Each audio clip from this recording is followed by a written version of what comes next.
Alright guys, सो आज अपन जो है डिविजनल ट्रांसफर प्राइसिंग चैप्टर करेंगे। देखो, इसका बहुत सिंपल सा कंसेप्ट ये है कि भाई मेरी एक कंपनी है, ठीक है। मेरी कंपनी के अंदर दो डिवीजन है, ठीक है। अच्छा, ये दोनों डिवीजन क्या करते हैं? दोनों डिवीजन अपने अपने प्रोडक्ट बनाते हैं। अब सवाल ये आता है कि भाई फॉर एग्जांपल अगर डिवीजन वाई को जो है प्रोडक्ट ऑफ डिवीजन एक्स की रिक्वायरमेंट होती है तो डिवीजन एक्स कितने पे ट्रांसफर करे? तो डिवीजन एक्स मिनिमम कितना चार्ज करेगा?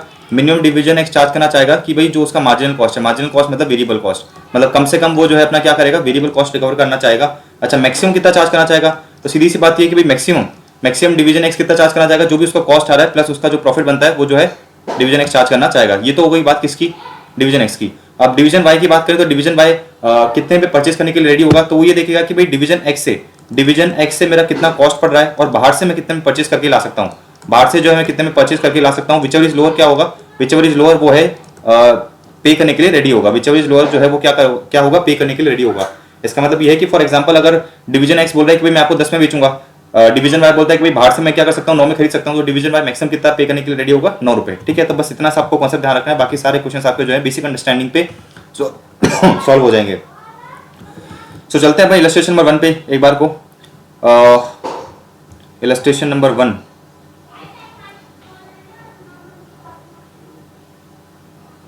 देखिए इलस्ट्रेशन नंबर 1 मुझे क्या बता रखा है? Page number this is 27, right. तो इसको मैं ले लेता हूँ 28।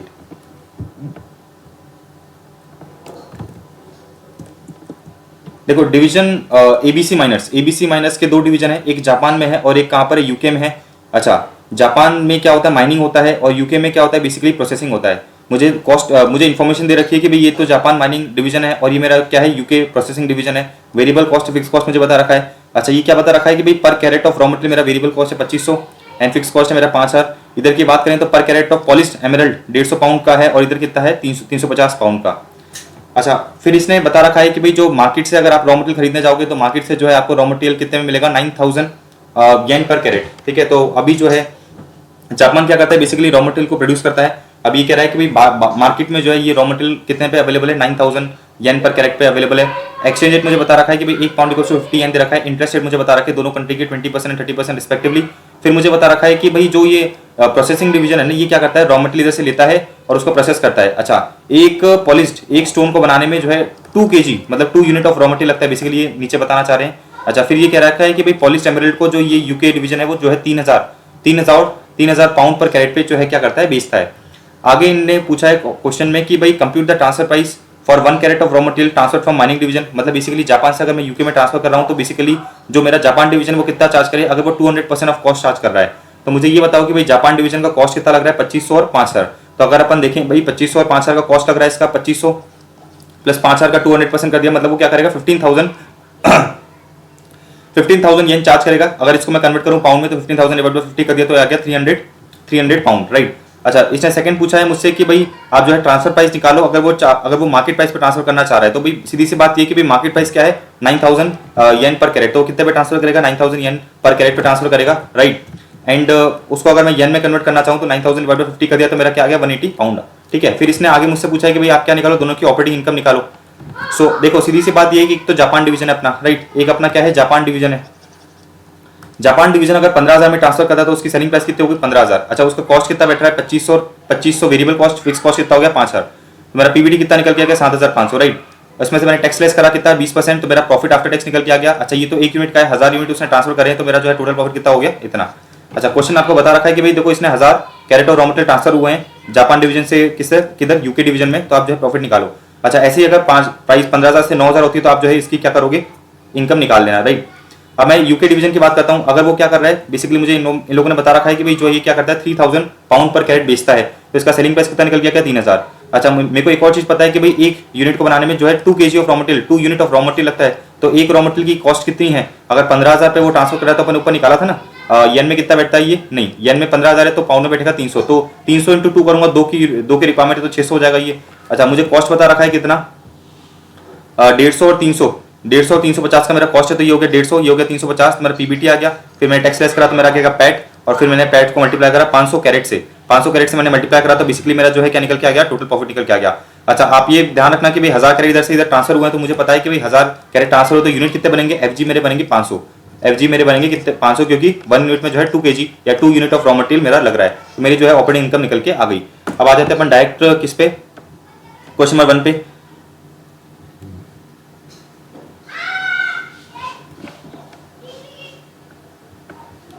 देखना, क्वेश्चन नंबर 1 मुझे क्या बता रखा है, पेज नंबर 47 ओके। देखो ये बोल रहा है कि भाई जी एक ट्रांसफरिंग डिवीजन है और आर क्या है, रिसीविंग डिवीजन। जी ट्रांसफरिंग डिवीजन है, आर जो है रिसीविंग डिवीजन है। भाई आर की डिमांड है 20% ऑफ जी का प्रोडक्शन कैपेसिटी, मतलब बेसिकली आर जी को बोलता है कि भाई आप जो है 20% अपना जो प्रोडक्शन कैपेसिटी है मुझे दे दिया करो, क्योंकि मुझे उतने की जरूरत पड़ती है। अब ये बोल रखा है कि भाई किसको कितना फायदा होगा अगर जो है जी क्या कर रही है, फुल कॉस्ट पे ट्रांसफर कर रही है। तो एक बात बताओ, जी अपना क्या कर रही है, पूरा कॉस्ट रिकवर कर रही है, ठीक है। जी क्या कर रही है, पूरा कॉस्ट रिकवर कर रही है। जी का प्रोडक्शन लेवल है कितना, 60। अच्छा एक्सटर्नल डिमांड 40% है, तो मतलब 20% जो है वो क्या कर सकती है, आर की डिमांड को केटर कर सकती है। तो कौन फायदे में रहेगा, तो इधर देखो जी फायदे में रहेगा। क्यों फायदे में रहेगा, पढ़ना। जी क्या है, यूटिलाइज करिए 40% of the production capacity by selling to the external market, which implies that it might not have been able to recover its full fixed cost, right. So अगर मैं क्या करूंगा, 20% क्या कर दूंगा, ट्रांसफर कर दूंगा आर को, तो जो है मैं क्या करूंगा, बेसिकली अपने फिक्स कॉस्ट को भी रिकवर कर पाऊंगा। तो बेसिकली अपन इधर देखेंगे कि भाई जो जी डिवीजन है वो फायदे में रहेगा, क्योंकि वो फुल कॉस्ट चार्ज कर रहा है। इसका मतलब ये है कि भाई variable cost plus fix cost, variable cost plus fix cost किससे चार्ज कर रहा है, वो रिसीविंग डिवीजन से चार्ज कर रहा है। तो जी डिवीजन फायदे में रहेगा, क्योंकि जो फिक्स कॉस्ट होता है वो अपने को पता है क्या होता है, इंटैक्ट रहता है, चीज नहीं होता है। तो बेसिकली अगर मैं मोर यूनिट्स प्रोड्यूस करके बेचूंगा किसको, जी को, तो इसका मतलब ये है कि भाई मैं अपने फिक्स कॉस्ट को भी रिकवर कर पाऊंगा रिसीविंग डिवीजन से। अच्छा एक चीज बताओ कि अगर वो जी जो है ट्रांसफर कर रहा है मार्केट प्राइस पे, तो फायदा किसको होगा, ऑफकोर्स जी को फायदा होगा, क्योंकि वो फिक्स कॉस्ट को भी रिकवर कर पा रहा है, प्रॉफिट भी उसको हो रहा है, एंड प्लस वो अपनी एक्सटर्नल डिमांड को भी जो है सेक्रीफाइस नहीं कर रहा है। तो बेसिकली जो अपना एक्सटर्नल डिमांड है वो 60% है, इसकी कैपेसिटी 80%, तो 60% तो अपने क्या करा, एक्सटर्नल डिमांड को फुलफिल करा, जो 20% बैलेंस इसका बच के वो क्या करेगा, आर को ट्रांसफर कर देगा। तो अगेन अपन बताएंगे कि भाई जी जो है क्या है, एडवांटेजेस पोजीशन में रहेगा। अच्छा मार्जिनल कॉस्ट की बात करूं तो सीधी सी बात ये है कि भाई जिसमें जी को फायदा नहीं होगा, आर को फायदा होगा। क्यों आर को फायदा होगा, क्योंकि जो जी है वो अपनी फिक्स कॉस्ट को रिकवर नहीं कर पाएगा। तो इधर देखो सीधी सी बात ये है कि भाई अपनी एक्सटर्नल डिमांड को तो मैं सेक्रीफाइस नहीं कर रहा हूँ, ठीक है। मतलब 20% मेरे पास एडिशनल पड़ी है, तो मैं 20% एडिशनल किसको दे सकता हूँ, रिसीविंग डिवीजन को दे सकता हूँ। लेकिन अपन क्या कर रहे हैं, मार्जिनल कॉस्ट भी दे रहे हैं, मतलब इसका मतलब है कि मैं फिक्स कॉस्ट को रिकवर नहीं कर पा रहा हूँ, तो मुझे नुकसान हो रहा है। और अगर अगेन मैं मार्केट प्राइस से बेच रहा हूँ, तो इसका मतलब ये है कि भाई जी जो है क्या होगा, एडवांटेजेस पोजीशन में होगा, क्योंकि वो प्रॉफिट भी ले रहा है, फिक्स कॉस्ट भी कवर कर रहा है, एंड प्लस एक्सटर्नल डिमांड को क्योंकि सेक्रीफाइस कर रहा है। लेकिन सीधी सी बात है कि भाई एक्सटर्नल डिमांड में सेक्रीफाइस कर रहा हूं, लेकिन जो मैं आर से चार्ज कर रहा हूं वो भी मार्केट प्राइस ही चार्ज कर रहा हूं, तो मुझे कहीं भी कुछ लॉस होने वाला नहीं है। तो अगर मेरा जो है जी ही फायदे में रहेगा। अब चलते हैं अपन क्वेश्चन नंबर 2 पे। This is page number 48, this should be 48। हाँ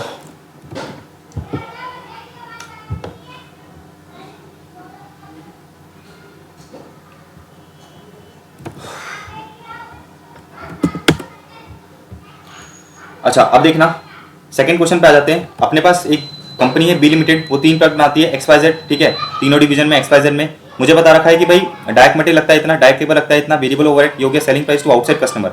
अच्छा एग्जिस्टिंग कैपेसिटी मुझे बता रखी है कि भाई 6000 की मेरी एग्जिस्टिंग कैपेसिटी है। मैक्सिमम एक्सटर्नल डिमांड, मतलब अगर आप देखोगे कि भाई जो मार्केट डिमांड है वो 5000 की है। फिर इसने कहा कि भाई जो है मैं क्या कर सकता हूँ, एडिशनल यूनिट्स को प्रोड्यूस कर सकता हूँ। मेरी एडिशनल एग्जिस्टिंग कैपेसिटी बेसिकली मुझे बता रखा है 6000, ठीक है।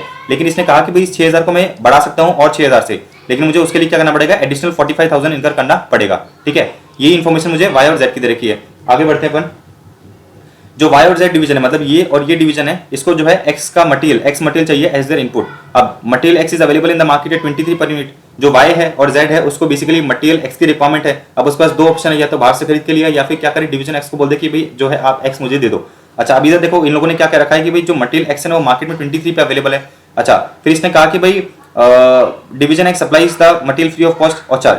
डिवीजन एक्स बेसिकली क्या करता है, डिवीजन एक्स 25 पे बेचता है, लेकिन जो मटेरियल नंबर एक्स है जो डिवीजन एक्स बनाता है, सो कोई मटेरियल है जो डिवीजन एक्स बनाता है वो इंडिपेंडेंटली तो मार्केट में 25 पे बेचता है, लेकिन मार्केट में वो मटेरियल 23 पे भी अवेलेबल है, ठीक है। ये वही कहना चाह रहे हैं कि जो भी ये मटेरियल एक्स है ना, ये मार्केट में देखो 23 पे अवेलेबल है, और बेसिकली जो डिवीजन एक्स प्रोड्यूस करके बेचता है किसको, किसी को भी मार्केट में, या फिर डिवीजन वाई या जेड को, वो 25 पे बेचता है। क्यों 25 पे बेचता है, क्योंकि वो हाई क्वालिटी का मटेरियल बनाता है।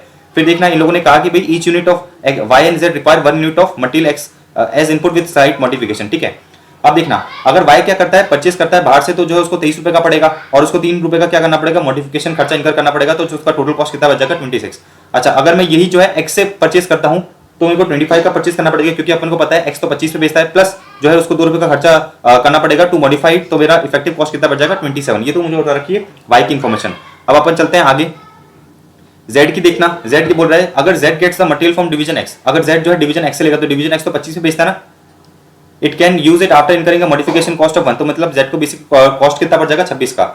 अच्छा अब ये कह रखा है कि अगर जेड क्या करता है मटेरियल एक्स को बाहर से खरीदता है, तो बाहर से तो अपने देखा ना कि बाहर तो 23 में अवेलेबल है, कहां पर लिखा था देखो ये रहा कि भाई जो मटेरियल है वो बाहर 23 पे अवेलेबल है, तो इसने कहा कि भाई जेड अगर बाहर से मटेरियल एक्स को खरीदता है तो उसको 23 रुपए का पड़ेगा, लेकिन उसको जो है 5 रुपए का खुद का खर्चा इनकर करना पड़ेगा। देखो if Z buys material X from outside it has to either inspect और modify it as its own shop floor at 5 per unit, ठीक है, मतलब मैं 5 रुपए का खर्चा करूंगा। या फिर मैं क्या कर सकता हूं, मैं जेड डिवीजन जो जेड है ना, डिवीजन जेड में अगर आइडल लेबर है तो उनको बोल सकता हूं कि भाई आप मेरे लिए काम कर दो, उस केस में मेरा जो खर्चा बैठेगा वो 3 रुपए का बैठेगा। तो मेरे पास दो ऑप्शन है, जेड के पास दो ऑप्शन है, तो खुद इंस्पेक्ट कर ले तो उसका इफेक्टिव कॉस्ट आ जाएगा 23 + 5, या फिर क्या करे जेड से जेड को बोल दे कि भाई आप क्या करो, वो जेड को बोल दे कि बेसिकली आप क्या करो कि आप जो है मेरे लिए मटेरियल बना दो, आप जो है मेरे लिए क्या कर दो मटेरियल, सॉरी आप जो है मेरे लिए मटेरियल इंस्पेक्ट कर दो, तो उसके लिए उसका कॉस्ट कितना बैठेगा 3 रुपए बैठेगा, तो इफेक्टिव कितना आ गया 23 + 3।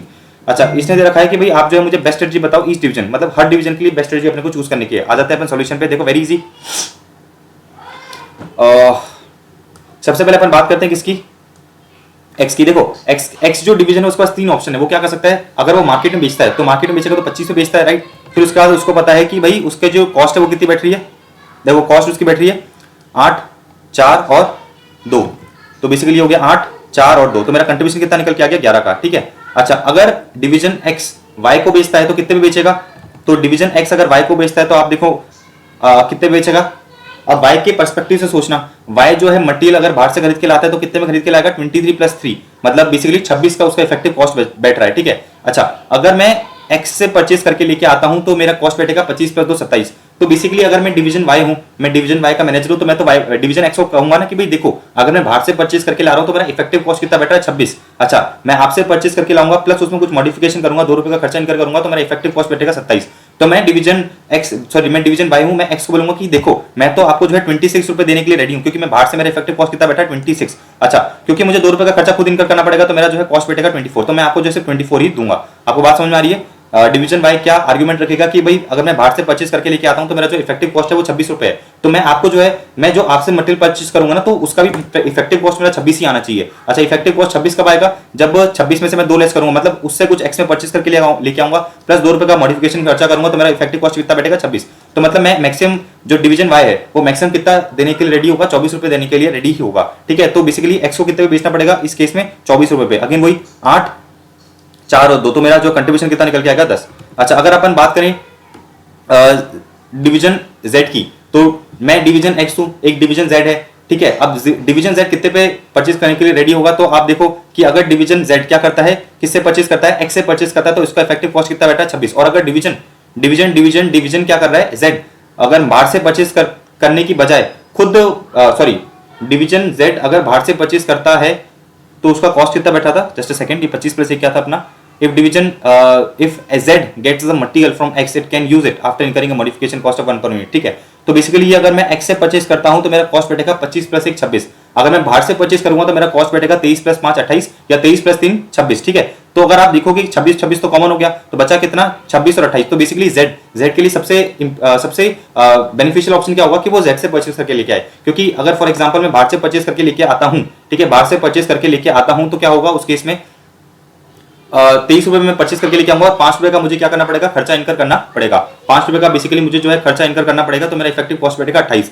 अगर मैं जेड से परचेस करता हूं, सॉरी एक्स से परचेस करता हूं, जेड अगर एक्स से परचेस करता है तो 25 + 1 26 का कॉस्ट बैठेगा। अच्छा मैं बाहर से परचेस करके लेके आऊं 23 पे, और क्या करूं 3 रुपए का मॉडिफिकेशन करा दूं, किससे 3 रुपए का मॉडिफिकेशन करा दूं एक्स से, तो मेरा कॉस्ट कितना बैठेगा 26। तो उस केस में अपन ये कहेंगे कि भाई हम बाहर से परचेस करके लेके आएंगे, लेकिन अगेन देखो आप इफेक्टिव कॉस्ट मेरा कितना बैठेगा 26, लेकिन अपने को ये देखना है कि भाई जेड इस ऑप्शन को एक्सरसाइज करेगा कि नहीं करेगा। तो अपन आगे क्वेश्चन में समझेंगे कि भाई जो डिवीजन एक्स है ना, जो डिवीजन एक्स है उसके पास आइडल लेबर है ही नहीं, आइडल लेबर है ही नहीं, बिल्कुल आइडल लेबर नहीं है, तो मतलब ये ऑप्शन तो क्या हो गया एप्लीकेबल होगा ही नहीं। समझ पा रहे हो आप। तो डिवीजन जेड के पास दो ऑप्शन है, या तो एक्स से परचेज करूं, मार्केट से परचेज कर लूं।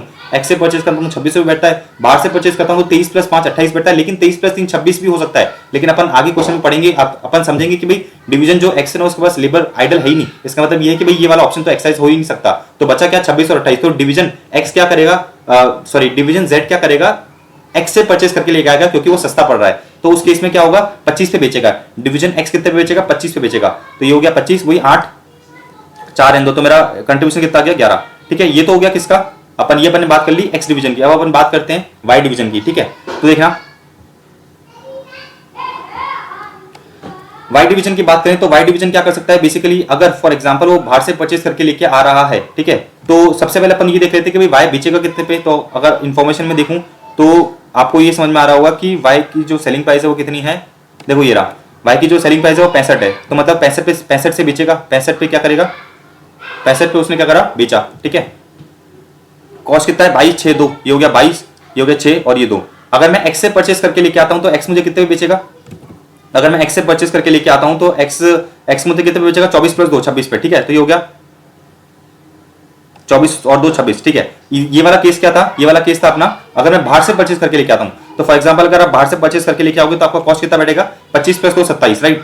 आपका कॉस्ट बैठेगा 25 प्लस 2 27। तो देखो ये रहा, एक सेकेंड, 25 प्लस 2 27,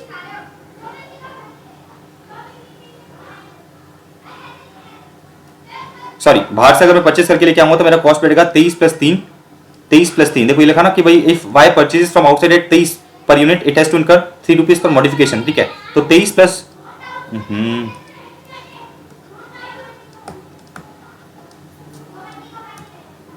23 प्लस 3 हो जाएगा मेरा 26। अच्छा ये 25 प्लस 2 27 क्या था फिर अपना, 25 प्लस 2 27 क्या था, अच्छा ये ऊपर वाला था कि भाई अगर x क्या करता है, ठीक है ठीक है ठीक है, हाँ ठीक है, ये तो ठीक है समझ गया मैं। ये 25 प्लस 2 तो 25 z x जो है 25 पे बेचेगा, ये x z की क्या धांधली है यार, ठीक है। x क्या करेगा 25 पे बेचेगा, उस पर 2 रुपए का खर्चा होगा तो 27 हो जाएगा। लेकिन अपन ने ये देखा था कि भाई जो डिवीजन y है वो मैक्सिमम 26 रुपए देने के लिए रेडी होगा, तो फिर अपना इफेक्टिव कॉस्ट क्या होगा 24 प्लस 2। तो इधर आ जाएगा 24 प्लस 2 और मैं बाहर से परचेज करके लेके आता हूँ तो बाहर से परचेज करने पे मेरा इफेक्टिव कॉस्ट बैठेगा 23 प्लस 3, ठीक है। तो ये हो गया 23 प्लस 3। तो अगर आप देखो कंट्रीब्यूशन इधर आ गया 9 रुपए का, इधर कंट्रीब्यूशन आ गया 9 रुपए का, मतलब सेम है। डिवीजन वाई बाहर से परचेज करके लेके आए मटेरियल को या फिर डिवीजन एक्स से परचेज करे, कुछ फर्क नहीं पड़ता, उसका कंट्रीब्यूशन बेसिकली सेम ही आ रहा है। क्यों सेम ही आ रहा है, क्योंकि अपन एक चीज समझी थी ना कि भाई जो मेरा इधर से कॉस्ट बैठ रहा है इफेक्टिव 26 रुपए, वही मैं क्या कर रहा हूँ एक्स से चार्ज करवा रहा हूँ, ठीक है। तो इधर ही मेरा 26 हो रहा है, उधर ही मेरा 26 चार्ज हो रहा है। डिवीजन जेड की बात करते हैं। डिवीजन जेड देखो 90 पे बेचेगा, 90 40 8 2, तो ये हो गया मेरा सेलिंग प्राइस 90, ये हो गया 40, ये हो गया 8 और ये 2। अच्छा अपन ने देखा था कि भाई डिवीजन जेड के लिए बेस्ट स्ट्रेटेजी क्या है कि वो एक्स से परचेज करके लेके आया, तो उसमें इफेक्टिव कॉस्ट कितना बैठेगा 25 प्लस 1, तो हो गया 25 और 1 मेरा कंट्रीब्यूशन कितना निकल के आ गया 14। तो अभी अपन ने बस बेसिकली ये देखा कि भाई रिस्पेक्टिव डिवीजन क्या क्या मेथड फॉलो करेगा, और उसने अपन ने ये देखा कि भाई फॉर एग्जांपल अगर वो क्या करता है डिवीजन एक्स बाहर बेचता है तो उसका कंट्रीब्यूशन होगा 11, डिवीजन एक्स अगर वाई को बेचता है तो उसका कंट्रीब्यूशन होता है 10, डिवीजन एक्स अगर जेड को बेचता है तो उसका होगा कंट्रीब्यूशन 11, डिवीजन वाई अगर बाहर से परचेज करके लेके आता है तो उसका कंट्रीब्यूशन कितना निकल के आएगा 9 रुपए, और अगर डिवीजन वाई एक्स से परचेज करेगा तो भी उसका कंट्रीब्यूशन कितना निकल के आएगा 9 रुपए। डिवीजन जेड का अपने पास एक ही ऑप्शन है कि अपन किससे परचेज करेंगे, एक्स से परचेज करेंगे, क्योंकि बाहर से मैं परचेज करूंगा नहीं क्योंकि वो महंगा ही पड़ रहा है, 28 रुपए पड़ रहा है, ठीक है। इतनी बात समझ में आई आपको, अब आगे देखना। अब देखो क्वेश्चन मुझे एक बता रखा है एक चीज की भाई अपने पास जो कैपेसिटी है वो कितनी अवेलेबल है। क्वेश्चन में अपने को बता रखा है कि भाई अपने पास कैपेसिटी कितनी अवेलेबल है। देखो ये रहा कि भाई डिवीजन एक्स के पास तो 6000 की कैपेसिटी अवेलेबल है, राइट। तो मैंने इधर लिखा कि भाई देखो 6000 की कैपेसिटी अवेलेबल है। अच्छा मैक्सिमम कितनी ऐड कर सकता हूँ और 6000, तो मैंने 6000 और ऐड कर दी, तो मेरी टोटल कैपेसिटी कितनी होगी 12000। अब मुझे पता है कि भाई डिवीजन एक्स की एक्सटर्नल डिमांड 5000 है, ये होगी एक्सटर्नल डिमांड 5000, मतलब एडिशनल बैलेंस डिमांड कितनी होगी 7000, मतलब 7000 में क्या कर सकता हूँ ट्रांसफर कर सकता हूँ वाई और जेड को। अच्छा वाई की बात करते हैं। देखो वाई की एग्जिस्टिंग कैपेसिटी 3000, तो मैंने लिखा कि भाई वाई की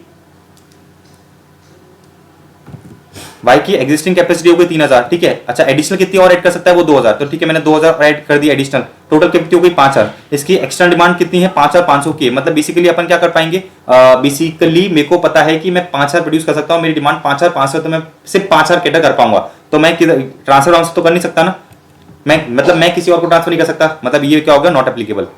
अच्छा अपन बात करते हैं डिवीजन जेड की। देखो कैपेसिटी है 3000 की कैपेसिटी हो गई, फिर आगे देखते हैं मैं कितनी और ऐड कर सकता हूँ 2250 की, तो टोटल कितनी होगी 5250। अब मुझे पता है कि भाई मैं क्या कर सकता हूँ, मार्केट में डिमांड 5000 की है, तो इसका मतलब बैलेंस मेरा हो गया 250, लेकिन ये तो नॉट एप्लीकेबल हो गया क्योंकि मैं तो किसी को ट्रांसफर कर नहीं सकता, ठीक है। इसका मतलब ये कि भाई मैं इतना प्रोड्यूस कर सकता हूँ, मार्केट में डिमांड इतनी है तो मैं इतना ही प्रोड्यूस करूंगा 5000, राइट।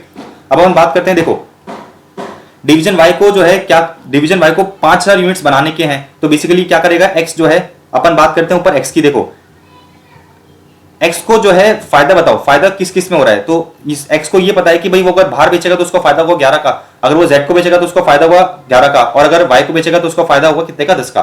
तो मुझे एक चीज बताना, ये जो डिवीजन एक्स है, ठीक है, डिवीजन एक्स ने अपनी मार्केट डिमांड तो फुलफिल कर ही ली, मतलब बाहर उसने बेच दिया 11 पे। अब उसके पास एडिशनल कैपेसिटी कितनी की 7000 की, तो 7000 के लिए वो क्या करेगा, सबसे पहले जेड को बेचेगा, क्योंकि जेड में उसका कंट्रीब्यूशन आ रहा है 11। तो उसने क्या करा, 5000 यूनिट्स बेचे किसको, जेड को। तो उसने जो है 5000 यूनिट्स बेचे किसको, जेड को। ये हो गया 5000 यूनिट बेचे जेड को, बैलेंस जो 2000 बचे वो किसको बेच दिए इसने, वाई को बेच दिए। अच्छा, ऐसा क्यों करा, क्योंकि एक्स को पता है कि जेड को बेचने में मेरा प्रॉफिट होगा 11 का और वाई को बेचने में प्रॉफिट होगा 10 का। तो इसने क्या करा, जो उसके पास एडिशनल कैपेसिटी थी 7000 की, उसमें से सबसे पहले उसने क्या करा, जेड की पूरी डिमांड को फुलफिल करा ताकि उसको प्रॉफिट हो कितने का, 11 का। फिर बैलेंस जो 2000 यूनिट्स बच गए उसको उसने ट्रांसफर कर दिया वाई पे। अब आगे चलते हैं। अब इसने कहा कि भाई अपन ये डिसीजन लेके नहीं ले, एक्सपांड करने का डिसीजन लेके नहीं। तो देखो लॉजिकल मुझे एक चीज पता है कि भाई क्वेश्चन में मुझे बता रखा है कि जो आप ये एडिशनल कैपेसिटी ऐड करोगे ना, उसके लिए आपको इतना खर्चा और इनकर करना पड़ेगा। एडिशनल फिक्स कॉस्ट आपको इनकर करने पड़ेंगे 45,000, 9,000 और 23,100 का। तो ये तो हो गया 45,000, ये हो गया 9,000, 23,100 का। चलो अपन देखते हैं। मुझे एक चीज बताओ कि जो वाई है, वाई की एग्जिस्टिंग कैपेसिटी थी 3000 की, उसने ऐड कितनी कर दी, 2000। मतलब उसको 2000 का फायदा हो गया ना। तो 2000 का कितना फायदा हुआ, 2000 इंटू 9, 2000 इंटू 9 का फायदा हुआ। तो मतलब 9,000 रुपए इनकर करके मैंने 18,000 रुपए का फायदा कर दिया, तो मेरा जो है नेट फायदा हो गया 9,000 का। अब बात करते हैं जेड की। जेड की एग्जिस्टिंग कैपेसिटी कितनी थी, 3000। अच्छा, उसने 2000 यूनिट और बेच दिए ना, तो 2000 इंटू 14, उसका कंट्रीब्यूशन कितना आ रहा था, 14 का। आप ऊपर देख सकते हो कि भाई जेड का कंट्रीब्यूशन निकल के आ रहा था, ये रहा 14 का।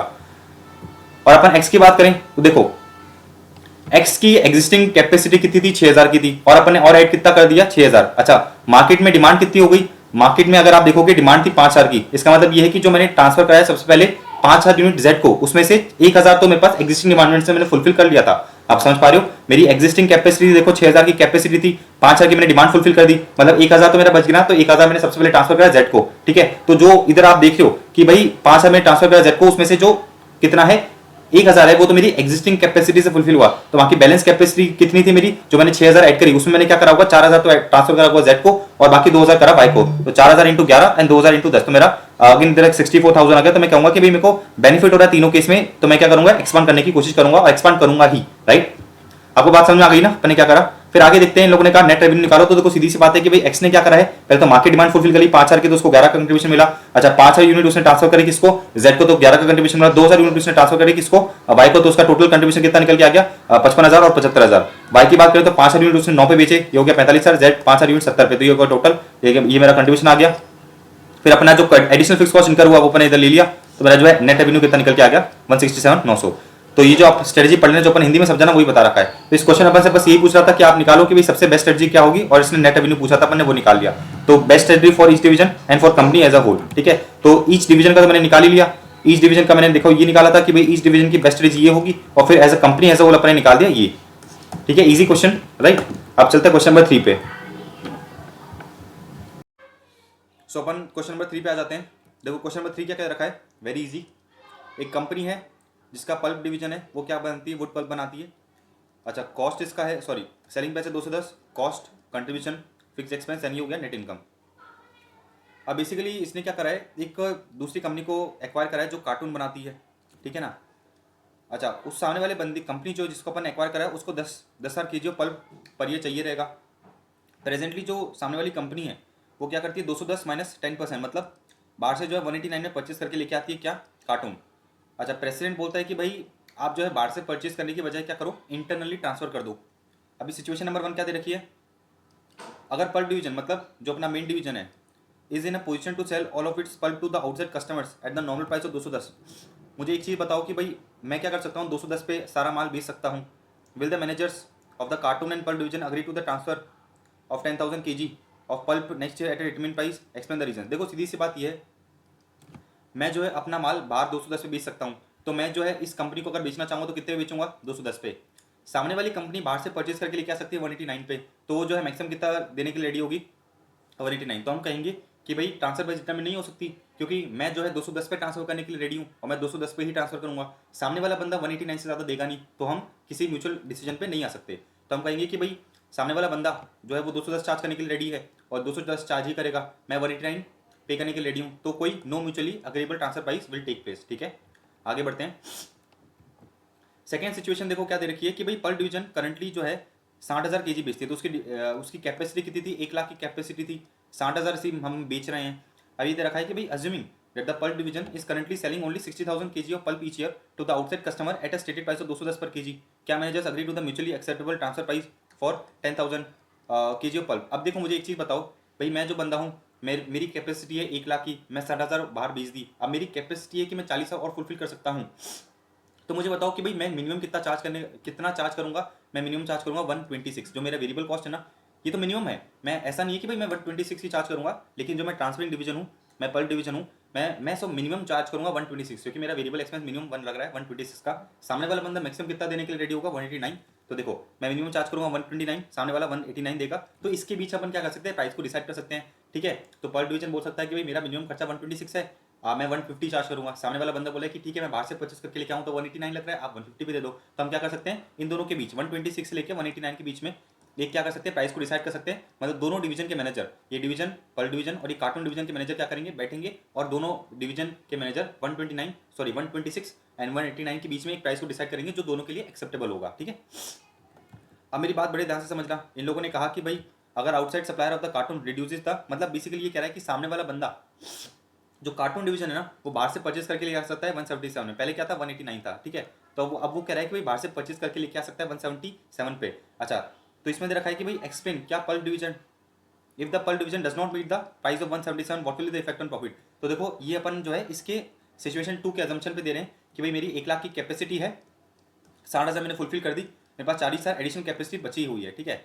अभी कह रहा है कि भाई सामने वाला जो सप्लायर है वो अपने प्राइस को 177 पे रिड्यूस कर सकता है। तो हम कहेंगे कोई बात नहीं भाई, मेरी मिनिमम प्राइस है 126। ठीक है, और वो सामने वाला बंदा जो मुझसे परचेस करेगा वो मैक्सिमम कितना पे करने के लिए रेडी है 177, क्योंकि वो बाहर से जो है 177 में परचेस करके लेके आ सकता है। तो अब ये पूछ रहा है कि भाई फॉर एग्जांपल मैं पल्प डिवीजन हूँ, अगर मैं 177 पे बेचने के लिए रेडी नहीं होता हूँ तो मेरे को नुकसान ही होगा ना। ऑफकोर्स सी बात है कि भाई मेरी जो 40,000 की एडिशनल कैपेसिटी है, मैं चाहूँ तो 177 पे बेच सकता हूँ। अच्छा, मैंने अगर 177 पे बेच दिया, माइनस मैंने करा 126, तो मुझे इतना मुनाफा होता, लेकिन क्योंकि मैं 177 पे नहीं बेच रहा हूँ तो मेरे को इतने का नुकसान हो जाएगा ना। तो मैं यही कहूँगा कि भाई देखो पल्प डिवीजन, आप जो है मिनिमम चार्ज करना चाहते हो 126। ठीक है, आपको जो है चार्ज करना है 177, तो आप करो ना। अगर आप नहीं करोगे तो आपको नुकसान है, कितना नुकसान होगा, तो आपको नुकसान होगा 177 माइनस 126, 51 का नुकसान होगा, एंड 51 इंटू 10,000 kg आपको जो है 5,10,000 का नुकसान होगा। आप बात समझ पा रहे हो ना भाई। मेरे पास एडिशनल कैपेसिटी बची हुई है, मेरे पास जो एडिशनल कैपेसिटी जो बची हुई है, मैं अगर फॉर एग्जांपल ट्रांसफर नहीं करता हूँ पब्लिक डिवीजन को, तो जो मेरी एडिशनल कैपेसिटी तो वेस्ट हो जाएगी ना। तो मैं क्या करूंगा, मैं बोलूंगा कि मैंने सोचा कि यार देख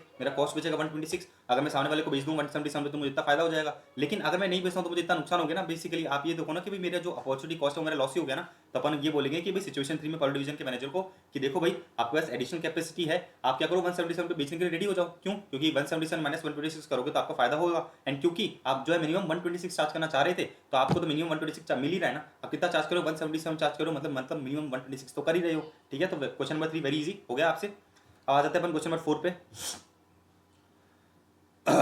अब देखना क्वेश्चन नंबर 4 क्या बता रखा है। अपने पास दो डिवीजन है, एक डिवीजन एक्स है और एक डिवीजन वाई है। अपने पास दो डिवीजन है, एक डिवीजन एक्स है, डिवीजन वाई है। ठीक है, डिवीजन एक्स जेक्स बनाता है और डिवीजन वाई क्या बनाता है, जेक्सटीन। अच्छा, जो डिवीजन एक्स है ना वो अपने प्रोडक्ट को डिवीजन वाई को भी देता है, एक्सटर्नल कस्टमर को भी देता है, और जो डिवीजन वाई है वो जेक्सटीन बनाता है। फिर इन लोगों ने एक चीज कही कि भाई 1 यूनिट ऑफ जेक्सटीन, ठीक है 1 यूनिट ऑफ जेक्सटीन, 1 यूनिट ऑफ जेक्सटीन को लगेगा क्या, 2 यूनिट्स ऑफ जेक्स, 2 यूनिट ऑफ जेक्स। ठीक है, तो 1:2 हो गया कि भाई 1 यूनिट ऑफ जेक्सटीन बनाने के लिए मुझे जो है 2 यूनिट ऑफ जेक्स लेना पड़ेगा डिवीजन एक्स से। अच्छा, अभी ये कह रहा है कि भाई टिल डेट, अभी तक हम क्या कर रहे थे, division Y has always bought the component Jex from division X at 50 per unit, क्योंकि the lowest price since the lowest price at which it could have been bought by division Y was 52 per unit. मतलब basically ये कह रहा है कि भाई अभी तक क्या हो रहा था, डिवीजन वाई जो है डिवीजन एक्स से 50 रुपीज पर यूनिट पे खरीदते आ रहा था। अभी कह रहा है कि भाई division X charges the same price for component Jex to both division by an external customer, however it does not incur any selling and distribution cost and transferring internally. आप मेरी बात बड़े ध्यान से समझना, मैं डिवीजन एक्स हूँ, मैं जो प्रोडक्ट डिवीजन वाई को बेचता हूँ उससे 50 रुपये चार्ज करता हूँ, मैं जो प्रोडक्ट एक्सटर्नल कस्टमर को बेचता हूँ उससे भी 50 रुपये चार्ज करता हूँ। अच्छा, इन लोगों ने एक इन्फॉर्मेशन दी कि भाई जो डिवीजन एक्स है ना वो सेलिंग एंड डिस्ट्रीब्यूशन खर्चा नहीं करता बाय ट्रांसफरिंग इंटरनली। मतलब बेसिकली जो मैं गुड्स को वाई को बेचता हूँ तो मैं जो 50 रुपये चार्ज कर रहा हूँ उसमें सेलिंग एंड डिस्ट्रीब्यूशन का खर्चा भी इंक्लूड करके चार्ज कर रहा हूँ। तो ये लोग कह रहे हैं कि भाई although division x selling and distribution खर्चा इनकर नहीं करता है ऑन ट्रांसफर टू वाई, लेकिन फिर भी मैं जो है वाई और एक्सटर्नल कस्टमर से सेम प्राइस ही चार्ज कर रहा हूँ। आगे देखते हैं। अच्छा, डिवीजन वाई को बाहर किसी सप्लायर ने ऑफर दिया कि भाई देखो एक्स से जो है 50 में परचेस करके लेके आ रहे हो ना, नहीं हम आपको 47 का ऑफर देंगे, आप हमसे परचेस करो। ठीक है, अच्छा अब डिवीजन वाई का जो मैनेजर है वो बोलता है कि यार मेरे पास अच्छा ऑफर है बाहर से 47 में परचेस करने का, डिवीजन एक्स मुझे 50 पे दे रहा है, तो क्यों ना मैं डिवीजन एक्स के पास जाऊं और मैं डिवीजन एक्स को बोलूं कि देख भाई मुझे बाहर से ऑफर मिल रहा है 47 में परचेस करने का, क्या तू 47 में मुझे बेचने के लिए रेडी है क्या, ठीक है। ये तो इसने रिक्वेस्ट करी, किससे, डिवीजन वाई ने रिक्वेस्ट करी। आगे बढ़ते हैं अपन को बेसिकली इंफॉर्मेशन क्या दे रखी है दोनों प्रोडक्ट की। ये डिवीजन एक्स हो गया, ये डिवीजन वाई हो गया। सेलिंग प्राइस दे रखा है, other material, direct labour, manufacturing overhead, selling and distribution overhead, contribution per unit, ये फिक्स कॉस्ट हो गया मेरा। अच्छा, फिर मुझे बता रखा है एक्सटर्नल डिमांड कितनी है, इतनी की, और कैपेसिटी मेरी इतनी। ये मेरे को सेम इन्फॉर्मेशन दे रखी है जेक्सटीन की। सबसे पहले ये पूछ रहा है कि भाई प्रेजेंट प्रॉफिट निकालो इस डिवीजन का। आ जाओ, देखो बड़ी मेरी बात बड़े ध्यान से समझना। एक तो ये डिवीजन एक्स हो गया और ये डिवीजन वाई हो गया। अब देखना डिवीजन वाई की जो बेसिकली डिमांड कितनी की है, डिवीजन वाई की मेरी डिमांड है कितनी की, आप देखोगे डिवीजन वाई की जो मेरी डिमांड आ रही है वो आ रही है, डिवीजन वाई की मेरी डिमांड है 1,20,000 की, ठीक है। तो इसका मतलब ये है कि भाई जो डिवीजन वाई है वो क्या कर रहा होगा, 2,40,000 raw material, 2,40,000 unit of raw material division x से खरीद रहा होगा, क्योंकि मुझे पता है कि भाई 1 यूनिट ऑफ जेक्सटीन बनाने के लिए 2 यूनिट ऑफ जेक्स लगेगा। तो बेसिकली अगर वाई की एक्स्ट्रा डिमांड है 1,20,000, इसका मतलब ये है कि वो 2,40,000 क्या कर रहा होगा, यूनिट खरीद रहा होगा, किससे, एक्स से। तो डिवीजन एक्स क्या करेगा, 2,40,000 तो बेचेगा वाई को। अच्छा, बाकी 2,60,000 बेचेगा किसको, एक्सटर्नल बेचेगा, क्योंकि उसकी कैपेसिटी कितनी है, 5 लाख की है। तो उसमें से क्या करेगा, 2,40,000 तो बेचेगा एक्स को, एंड 2,60,000 बेचेगा बाहर एक्सटर्नली। अच्छा, डिवीजन एक्स में मुझे सेलिंग प्राइस पता है 50, देखो ये दे रखा 50, फिर 12, 6, 2, 4, ठीक है। तो 12, 6, 2, 4 करूंगा तो मेरा कंट्रीब्यूशन कितना निकल के आ जाएगा, 16 का। अच्छा, मैंने कंट्रीब्यूशन निकाला टोटल ये हो गया टोटल कंट्रीब्यूशन, राइट। अच्छा, डिवीजन एक्स का फिक्स कॉस्ट मुझे बता रखा है कितना, 40 लाख का क्वेश्चन में दे रखा है, तो मेरा इसका एनुअल प्रॉफिट निकल के आ जाएगा। सेम अपन करेंगे वाई का। वाई की जो यूनिट है बेचने लायक वो कितनी है, 1,20,000 यूनिट बेचेगा वो। अच्छा, सेलिंग प्राइस और ये सब मुझे क्वेश्चन में दे रखा है, तो मेरा जो है वाई का कंट्रीब्यूशन कितना निकल के आ जाएगा, 25,60,000, मेरा टोटल कंट्रीब्यूशन निकल के आ गया इतना। इधर तक पूरी कहानी समझ आ गई। अब वापस देखना आगे सेकंड क्वेश्चन क्या पूछ रहा है अपन से ये। अभी देखो ये पूछ रहा है कि अगर डिवीजन वाई क्या करता है, बाहर वाले सप्लायर से ऑफर को एक्सेप्ट कर लेता है, तो कंपनी की ओवरऑल प्रॉफिटेबिलिटी में क्या इंपैक्ट आएगा। अभी तक अपन ने ये देखा कि भाई जो डिवीजन, अभी तक अपन ने क्या देखा कि जो अपना डिवीजन वाई है वो बेसिकली क्या कर रहा है, जो भी अपने यूनिट्स है वो एक्स से खरीद रहा है। लेकिन क्योंकि डिवीजन वाई को एक ऑफर मिल गया सप्लायर से कि भाई 47 में वो खरीदने के लिए रेडी है, तो ये कह रहा है कि भाई अगर डिवीजन वाई इस ऑफर को एक्सेप्ट कर लेता है तो ओवरऑल प्रॉफिटेबिलिटी पे क्या इंपैक्ट आएगा। तो आप देखो जो डिवीजन एक्स है उसकी एक्सटर्नल डिमांड है 3 लाख, तो मतलब बेसिकली वो 3 लाख ही बेच पाएगा ना बाहर। तो डिवीजन एक्स फिलहाल 0 यूनिट बेचेगा, क्योंकि जो वाई है वो बाहर से परचेस करके लेके आ रहा है। तो एक्सटर्नल डिमांड कितनी होगी, 50 की। कोई मेरा कंट्रीब्यूशन 16 का है, तो मेरा हो गया कंट्रीब्यूशन 48 लाख का, तो मेरा एनुअल प्रॉफिट निकल के आ गया 8 लाख। मैंने इस कंट्रीब्यूशन में से फिक्स कॉस्ट प्लस करा। अच्छा, डिवीजन वाई की बात करते हैं। डिवीजन वाई 1,20,000 यूनिट बेचेगा, मेरा कॉस्ट कितना बैठेगा, 180। अच्छा, इधर आ जाओ, देखो 180 तो ये हो गया, जस्ट अ सेकेंड। तो बेसिकली अपन कर रहे थे डिवीजन वाई क्या कर रहा है, 1,20,000 यूनिट बेच रहा है। सेलिंग प्राइस कितनी है उसकी, सेलिंग प्राइस है उसकी 180, ठीक है। अच्छा, अगर आप देखोगे कि वो कंपोनेंट जैक्स कितने पे परचेस करके ले आता है, 100 रुपये, लेकिन वो 100 पे नहीं परचेस करेगा, 47 में परचेस करेगा। तो 47 × 2 94, बाकी सारी इन्फॉर्मेशन सेम, कंट्रीब्यूशन निकल के आ गया, फिक्स कॉस्ट लेस करा आपने, टोटल प्रॉफिट निकल के आ गया। तो देखो पहले कंपनी का ओवरऑल प्रॉफिटेबिलिटी कितना था, अगर आप देखोगे पहले कंपनी का प्रॉफिट बन रहा था 75,20,000। अब देखो कंपनी का टोटल प्रॉफिट कितना बन रहा है, 40,80,000। तो हम कहेंगे कि भाई देखो डिवीजन वाई ने क्या करा, बेसिकली जो अपना कंपोनेंट की रिक्वायरमेंट है वो बाहर से परचेज कर ली, तो अपना जो ओवरऑल कंपनी की प्रॉफिटेबिलिटी है वो गिर गई। कितने से गिर गई, आप डिफरेंस निकाल लो, 75,20,000 माइनस 40,80,000, ये टोटल इतने से गिर गई, ठीक है। बात समझ में आ गई। अब आगे बढ़ते हैं। अच्छा, अब देखो क्या दे रखा है, in the change scenario discuss, क्या top management should intervene and advise a suitable transfer price for component Jex for resolving the transfer pricing conflict which promotes the goal congruence through effective performance. अच्छा, अब मेरी बात बड़े ध्यान से समझना। एक कंपोनेंट है जो अपना एक्स डिवीजन है वो कितने में बेच रहा है, 50 से बेच रहा है, राइट। अच्छा, जो डिवीजन वाई है उसको ऑफर मिल गया 47 का। तो डिवीजन वाई का मैनेजर डिवीजन एक्स के पास गया और उसने बोला कि भाई देखो मुझे बाहर से जो है 47 में मिल रहा है, आप मुझे 47 में बेचने के लिए रेडी हो कि नहीं हो। तो डिवीजन एक्स जो है वो क्या सोचेगा कि भाई देखो यार, जो मैं प्रोडक्ट बना रहा हूँ और जो मैं प्रोडक्ट डिवीजन वाई को बेच रहा हूँ उसमें मैं 50 चार्ज कर रहा हूँ, लेकिन उसमें मैं जो है selling and distribution cost charge कर रहा हूँ, जो मैं एक्चुअल में इनकर कर ही नहीं रहा। तो कितना कॉस्ट है, वो 4 रुपये का कॉस्ट है, राइट। तो डिवीजन एक्स का मैनेजर सोचेगा कि भाई चलो ठीक है, 50 माइनस अगर मैं 4 करता हूँ तो कितना बैठेगा, 46 और 47। तो बेसिकली अगर डिवीजन एक्स लॉजिकली सोचे तो डिवीजन एक्स 46 चार्ज करके भी क्या करेगा, प्रॉफिट ही कमाएगा, क्योंकि बेसिकली जो अपन 4 रुपये का सेलिंग एंड डिस्ट्रीब्यूशन कॉस्ट अपन क्या कर रहे थे उससे रिकवर कर रहे थे, वो एक्चुअल में इनकर तो कर ही नहीं रहा था। तो हम ये कहेंगे जो कंपनी का सीईओ है वो डिवीजन एक्स के पास जाएगा, डिवीजन एक्स के मैनेजर के पास जाएगा और डिवीजन एक्स के मैनेजर को बोलेगा कि भाई देखो आप क्योंकि अपने यूनिट्स डिवीजन वाई को ट्रांसफर नहीं कर रहे थे, उससे हमारी ओवरऑल प्रॉफिटेबिलिटी बहुत 34 लाख 40 हज़ार करीबन से गिर गई, तो हम कहते हैं कि भाई आप प्लीज इनको ट्रांसफर करो। अच्छा, ऐसा क्यों हो रहा है डिवीजन, ऐसा क्यों बोल रहा है सीईओ? क्योंकि सीईओ डिवीजन एक्स को समझाएगा कि भाई देख तू 50 में ट्रांसफर कर रहा है, लेकिन तुझे 50 में ट्रांसफर करने की जरूरत ही नहीं है, तो ₹4 का ऐसा खर्चा इंक्लूड करके दे रहा है जो एक्चुअल में इनकर हो ही नहीं रहा, तो तू 46 चार्ज कर सकता है। ठीक है, मतलब तू 46 मिनिमम चार्ज कर सकता है, तू 47 चार्ज कर और इसको बेच दे। ठीक है, किसको बेच दे? डिवीजन वाई को बेच दे। तो देखो सीधी सी बात है, सीईओ इनके पास आएगा और सीईओ बोलेगा कि भाई देखो आप जो है 46 चार्ज कर सकते हो, ठीक है, तो आप जो है एटलीस्ट 46 चार्ज कर लो, या फिर आप जो है 47 भी चार्ज करना चाहते हो तो 47 भी चार्ज कर लो। आपको बात समझ में आ गई है? तो देखो ट्रांसफर प्राइसिंग रेंज क्या होगी? 46 से लेके 47 के बीच में। ठीक है, आई होप आपको समझ में आ गया होगा। अपन को बस इतना सा देखना है कि भाई जो डिवीजन एक्स का मैनेजर है वो ये देखेगा कि भाई मैं मिनिमम चार्ज करना चाहूंगा 46, क्योंकि मैं जो ₹4 का खर्चा इनकर करके उसको रिकवर करा था, एक्चुअल में तो इनकर कर ही नहीं रहा ना, तो इसका मतलब ये कि अगर मैं चाहूँ तो उसको अगर लेस कर दूँ तो मैं 46 चार्ज कर सकता हूँ।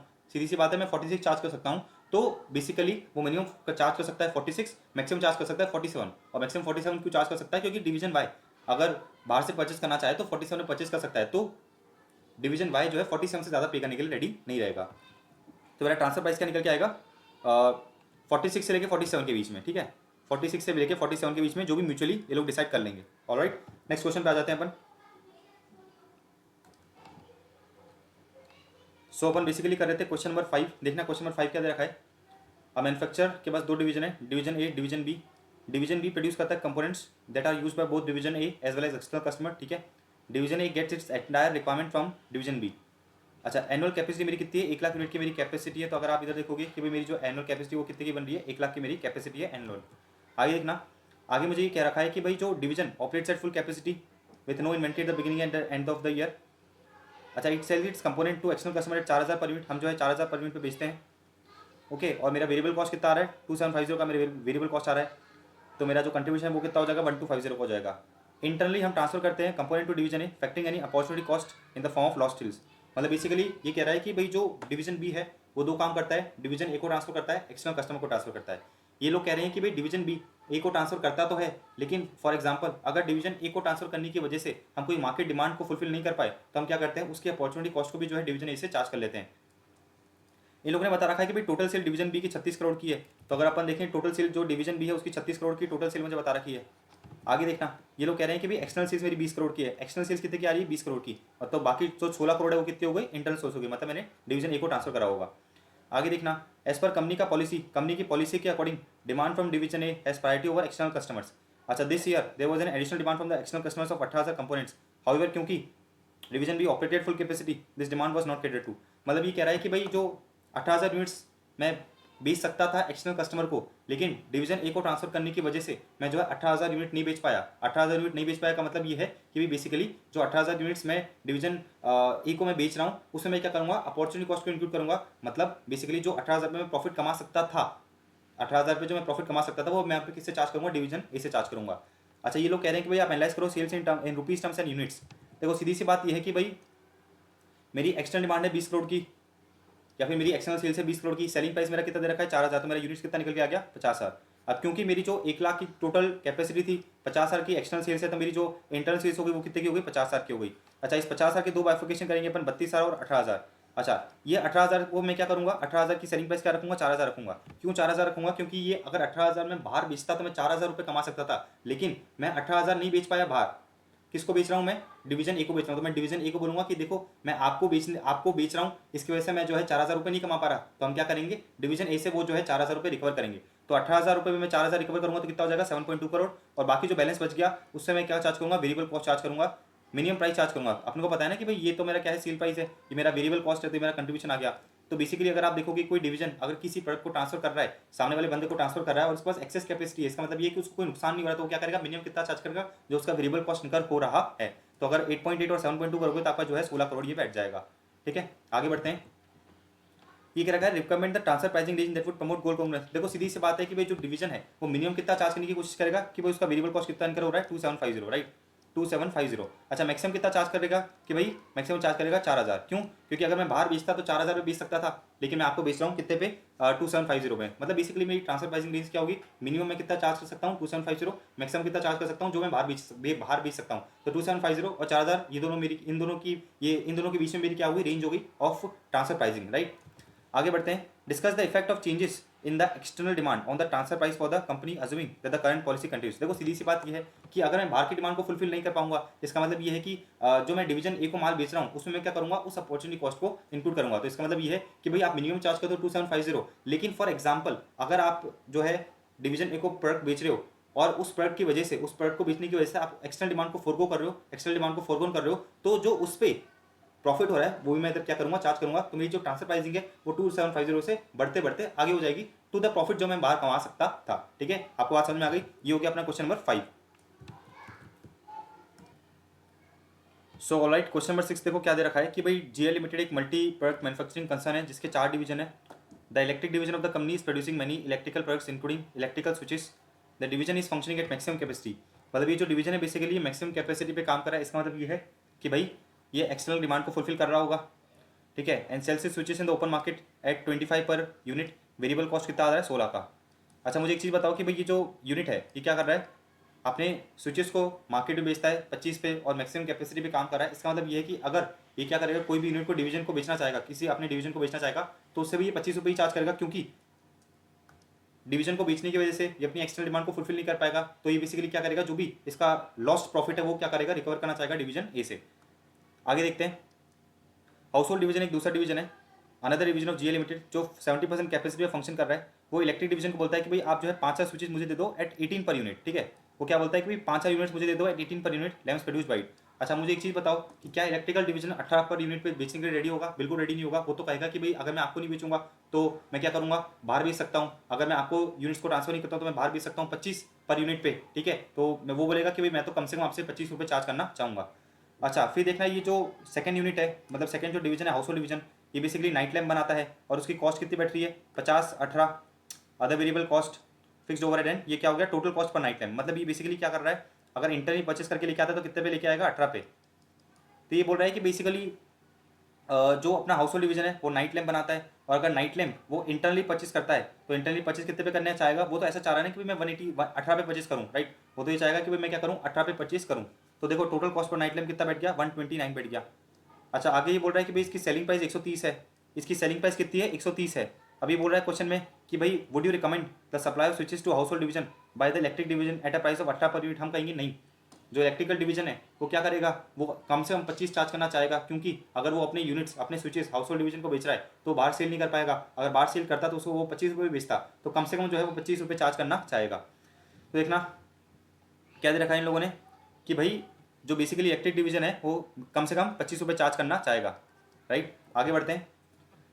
ये बोल रहा है कि भाई analyse whether it would be beneficial, ठीक है, to the company as a whole, ठीक है, for supply of switches to household division at a unit price of 18 per unit. अच्छा मुझे एक चीज़ बताओ, ये पूछ रहा है कि क्या हम इंटरनली ट्रांसफर करें कि नहीं करें। तो जो ये वाला बंदा है, कौन, जो हाउस होल्ड डिवीजन है, वो अपने गुड्स को 130 में बेचेगा। ठीक है, ये वाला कॉस्ट तो वैसे भी क्या है, इररिलेवेंट है, मतलब ये तो इनकर होगा ही डिस्पाइट द फैक्ट कि मैं इस प्रोडक्ट को बनाऊँ या नहीं बनाऊँ। ठीक है, अच्छा ये जो 130 पे क्या करेगा, अपने प्रोडक्ट को बेचेगा। ठीक है, उसमें से 50 रुपये किसका खर्चा होगा, ये कंपोनेंट लेके आएगा। 18 रुपये कौन सा खर्चा होगा, 18 रुपये नहीं, ये अगर इंटरनली परचेज करता है तो इंटरनली वो कम से कम 25 रुपये चार्ज करना चाहेगा। और मेरा अदर वेरिएबल कॉस्ट कितना आ रहा है, 40 का। तो निकालो कितना आ रही है, 130 माइनस 50 माइनस 25 माइनस 40। तो जो अपना हाउस होल्ड डिवीजन है ना, जो अपना हाउस होल्ड डिवीजन है, हाउस होल्ड डिवीजन है बेसिकली, अगर वो क्या करता है, अपने प्रोडक्ट को, अपने स्विचेस को इलेक्ट्रिक डिवीजन से परचेस करके लेके आता है तो उसको जो है 15 रुपये का फायदा होगा। अच्छा अपन ने फिक्स कॉस्ट को कंसिडर क्यों नहीं करा, क्योंकि फिक्स कॉस्ट इररिलेवेंट है, ये इनकर होगा ही डिस्पाइट द फैक्ट कि भाई मैं जो है इस प्रोडक्ट को बेचूं या नहीं बेचूं। तो मुझे ये पता है कि अगर मैं जो है इंटरनली परचेस करके लेके नहीं आता हूँ तो इसका मतलब ये कि मैं अपना 15 रुपये का नुकसान करा रहा हूँ, क्योंकि अगर मैं इंटरनली परचेस करके लेके आऊँगा 25 पे लेके आऊँगा तो मुझे जो है 15 रुपये का फायदा होगा। 130 में बेचूंगा, मेरा कॉस्ट कितना आ रहा है, 50, 18 नहीं 50, 25, क्योंकि सामने वाला बंदा 18 बेचने के लिए रेडी नहीं होगा, 18 पे बेचने के लिए रेडी नहीं होगा, वो 25 रुपये कम से कम चार्ज करना चाहेगा। तो 50 प्लस 25 प्लस 40, ठीक है, 50 प्लस 25 प्लस 40 और 130 में बेचूंगा, मेरा प्रॉफिट कितना हो जाएगा, 15 का। तो ऑल तो क्वेश्चन में मुझे ये बोल रखा है, देखो ऑल तो मुझे क्वेश्चन में क्या दे रखा है कि भाई एनालाइज करो कि क्या कंपनी के लिए बेनिफिशियल है 18 रुपये पे ट्रांसफर करना। तो सीधी सी बात है, जो इलेक्ट्रिकल डिवीजन है वो 18 रुपये तो वैसे भी ट्रांसफर करेगा नहीं, वो मिनिमम कितने पे ट्रांसफर करेगा, 25 पे ट्रांसफर करेगा। तो हमने देखा कि भाई अगर आप 25 पे ट्रांसफर करते हो तो जो है कंपनी को फायदा कितना होगा, 15 रुपये का फायदा होगा। ठीक है, अगर आप ट्रांसफर नहीं करोगे तो कंपनी को जो है 15 रुपये का नुकसान होगा। हमने ये कहा कि जो आपका फिक्स कॉस्ट है वो तो इनकर होगी डिस्पाइट द फैक्ट कि भाई आप प्रोडक्शन करो कि नहीं करो। तो हम ये कह रहे हैं कि भाई आप इंटरनली ट्रांसफर करो। अगर आप इंटरनली ट्रांसफर करोगे तो हाउस होल्ड डिवीजन अपने प्रोडक्ट को बाहर बेच पाएगा, अपने प्रोडक्ट को बाहर बेच पाएगा, तो पर यूनिट जो है 15 रुपये कमा पाएगा। ठीक है, आगे बढ़ते हैं। ये बोल रहा है कि भाई do you feel that division managers should accept the internal division transfer price, range of transfer price बताने को बोला है। तो अपन को ये पता है कि भाई जो इलेक्ट्रिक डिवीजन है वो तो कम से कम 25 रुपये चार्ज करना चाहेगा। ठीक है, वो तो कम से कम जो है 25 रुपये चार्ज करना चाहेगा। अच्छा, मैक्सिमम जो हाउस होल्ड डिवीजन है वो कितना देना चाहेगा? देखो वो 130 से बेचता है, उसके अदर कॉस्ट क्या बैठ रहे हैं 50, उसके अदर कॉस्ट क्या बैठ रहे हैं 50। ठीक है, और 40, 50 और 40, ये वाला हमने एक्स को इधर एक्स कर देता हूँ तो उसका प्रॉफिट हो जाए 0। ठीक है, अपन ये वाला कॉस्ट क्या है जो मैक्सिमम कितना पे करना चाहेगा, तो ये निकल के आ जाएगा 40। करो इसको, कितना आ रहा है 130 माइनस 50 माइनस 80, ये हो गया 0। मतलब बेसिकली वो मैक्सिमम जो है 40 रुपये देना चाहेगा। तो मैं जो परचेजिंग डिवीजन हूँ मैं मैक्सिमम कितना देना चाहूँगा? भाई मैं लॉस में तो जाना नहीं चाहता ना, तो मैं उससे एक इतने प्राइस पे परचेज करके लेके आऊँगा जहाँ पर मेरा जो नेट प्रॉफिट है वो 0 हो जाए। तो मैं जो है क्या करूँगा, 50 रुपये मेरा ये खर्चा लग रहा है। ठीक है, मैं 40 रुपये उसको दे के आऊँगा, 40 रुपये मेरा और खर्चा लगता है, तो मेरा टोटल कॉस्ट कितना हो जाएगा 130, और 130 पे बेच दूंगा। तो अपन एक रेंज की बात कर रहे हैं कि भाई मैक्सिमम मैं कितना पे करना चाहूँगा। तो जो बेचने वाला बंदा है वो तो मिनिमम जो है 25 रुपये चार्ज करना चाहेगा। मैं जो परचेज करने वाला बंदा हूँ मैं मैक्सिमम 40 रुपये दे सकता हूँ। ठीक है, मैं फिक्स कॉस्ट को कंसिडर नहीं कर रहा क्योंकि फिक्स कॉस्ट विल बी इनकर डिस्पाइट द फैक्ट कि मैं प्रोडक्शन करूँ कि नहीं करूँ। तो मैं जो है मैक्सिमम उसको 40 रुपये देने के लिए रेडी हूँ, क्योंकि अगर मैं 40 रुपये उससे उसको दूंगा तो 40 रुपये का मैंने वो माल खरीदा, 50 रुपये मैंने कौन से इनकर करे, ये वाले, फिर 18 रुपये सॉरी 50 रुपये मैंने ये इनकर करे, 40 रुपये ये इनकर करे, 40 रुपये परचेज करके लेके आया, मेरा टोटल कॉस्ट बेटा 130, मैंने 130 का 130 पे उसको बेच दिया। तो मिनिमम प्राइस होगी 25, मैक्सिमम प्राइस होगी 40। अच्छा, इसका जो फोर्थ पॉइंट है ना वो फोर्थ पॉइंट आप कर लेना, ये थियोरेटिकल पार्ट है, काम का नहीं है। ठीक है, चलो अपन नेक्स्ट क्वेश्चन पे आ जाते हैं। नेक्स्ट क्वेश्चन अपन स्टार्ट करते हैं क्वेश्चन नंबर 8। देखो क्वेश्चन नंबर 8 क्या दे रखा है भाई, एक SCI करके कंपनी है, US बेस्ड मल्टीनेशनल कंपनी है। ठीक है, engage in manufacturing and marketing of printer and scanners. अच्छा, इसकी 2 सब्सिडी है, एक इंडियन सब्सिडी है और एक चाइनीज सब्सिडी है। It has subsidy spreading across the world which इधर मैन्युफैक्चर्स और sells printer and scanner using the brand name SCI। अच्छा, एक इंडियन सब्सिडी है। बेसिकली इंडियन सब्सिडी क्या कर रही है, कोई कंपोनेंट को बाय कर रही है from Chinese subsidy. Indian subsidy क्या कर रही है, चाइनीज सब्सिडी से कोई कंपोनेंट बाय कर रही है, और कितने पे बाय कर रही है, 1.5 लाख यूनिट्स बाय करती है एट 30 पर येन। ठीक है, और अपने को पता है कि भाई एक येन में कितना, एक येन में मेरा जो है इतना रुपीज़ रहता है। इधर तक कहानी समझ में आई। एक कंपनी है SCI करके, उसकी एक इंडिया में सब्सिडी है, एक चाइना में सब्सिडी है।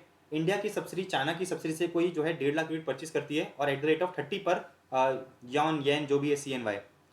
अच्छा, अब इसने कहा कि भाई SCI की एक जापानीज MNC है जिसकी इंडिया में कोई मैन्युफैक्चरिंग यूनिट है, और वो कहती है इंडिया की यूनिट को कि भाई आप चाइना से इंपोर्ट मत कराओ, हम जो है आपको 320 पर यूनिट पे बेचने के लिए रेडी हैं। अच्छा, इसने कहा कि भाई जो ग्रुप है ना, ग्रुप ने चाइनीज सब्सिडी से पूछा कि भाई अगर जापानीज कंपनी क्या कर दी है, जापानीज की MNC जो इंडिया में है वो अगर इंडियन सब्सिडी को यूनिट सप्लाई कर दे तो आपको कोई दिक्कत है क्या? चाइनीज सब्सिडी बोलती है कि हमें कोई दिक्कत नहीं है, बस ये है कि हम पहले उसको 1.5 लाख यूनिट बेच पा रहे थे, अगर हम क्या करते हैं 1.5 लाख यूनिट अपनी इंडियन सब्सिडी को नहीं बेचते तो हम लोकल मार्केट में जो है 1,20,000 यूनिट बेच पाएंगे। ठीक है, और वो कितने पे बेच पाएंगे, 30 पर यूनिट पे बेच पाएंगे, और उसके अलावा हमें जो है 10% टैक्स भी इनकर करना पड़ेगा। फिर इसने कहा कि भाई जो मेरा वेरिएबल कॉस्ट है वो 20 है, और आप ये कह रहे हैं कि प्रपोजल को एनालाइज करो। देखो सीधी सी बात ये है कि अगर इंडियन सब्सिडी क्या करती है, चाइना से परचेस करके आती है, तो अपन ये देखते हैं कि भाई कॉस्ट कितना बैठ रहा है। तो देखो Indian subsidy 1.5 lakh unit purchase कर रही है, कितने पे परचेस कर रही है, 30 पे, और मेरा रुपीज़ में, इसको मैं रुपीज़ में कन्वर्ट करता हूँ तो मेरा निकल के आता है 4,41,000। अच्छा, इंडियन सब्सिडी जो है कस्टम ड्यूटी पे करती है 29.5% का। तो अगर मैं देखूँ इंडियन सब्सिडी क्या करती है, चाइनीज मैन्युफैक्चरर से परचेज करके लेके आ रही है, तो 5,71,9,500 उसको खर्चा करना पड़ रहा है। अच्छा, अब सीधी सी बात है कि भाई जो ये अपनी जो इंडियन सब्सिडी है ना, ये अगर जापानीज मैन्युफैक्चर से खरीदती है तो उसको कितना कॉस्ट पड़ेगा, 1.5 लाख इंटू 320, तो कितना हो गया 4,80,00,000। इसका मतलब ये है कि भाई मेरा जो टोटल सेविंग कितना हो रहा है 91,09,500। ठीक है, तो मैं अगर इंडियन चाइनीज सब्सिडी से परचेज करके लेके आता हूँ तो मेरा कॉस्ट बैठता है 5 करोड़ का। अगर मैं क्या कर रहा हूँ जापानी सब्सिडी से, जापानीज की सब्सिडी से परचेज कर रहा हूँ, तो बेसिकली जापानी सब्सिडी का मतलब ये है जापानीज MNC की कोई सब्सिडी है इंडिया में, उससे परचेज कर रहा हूँ तो मेरा कॉस्ट बैठ रहा है कितने का, तो मतलब इंडियन कंपनी को फायदा हो गया कितने का, 91,09,500, लेकिन इंडियन कंपनी को इस पर टैक्स पे करना पड़ेगा, तो नेट फायदा कितने का हो गया 60,12,270 का। अब अपन बात करते हैं चाइनीज सब्सिडी की। देखो चाइनीज सब्सिडी ने ये कहा कि भाई अगर इंडियन सब्सिडी क्या करती है, अपने यूनिट्स को जापानीज सब्सिडी से खरीद लेती है, तो हम क्या कर पाएंगे, सिर्फ 120 यूनिट्स बेच पाएंगे, मतलब बेसिकली 30 यूनिट्स का उसको नुकसान होगा।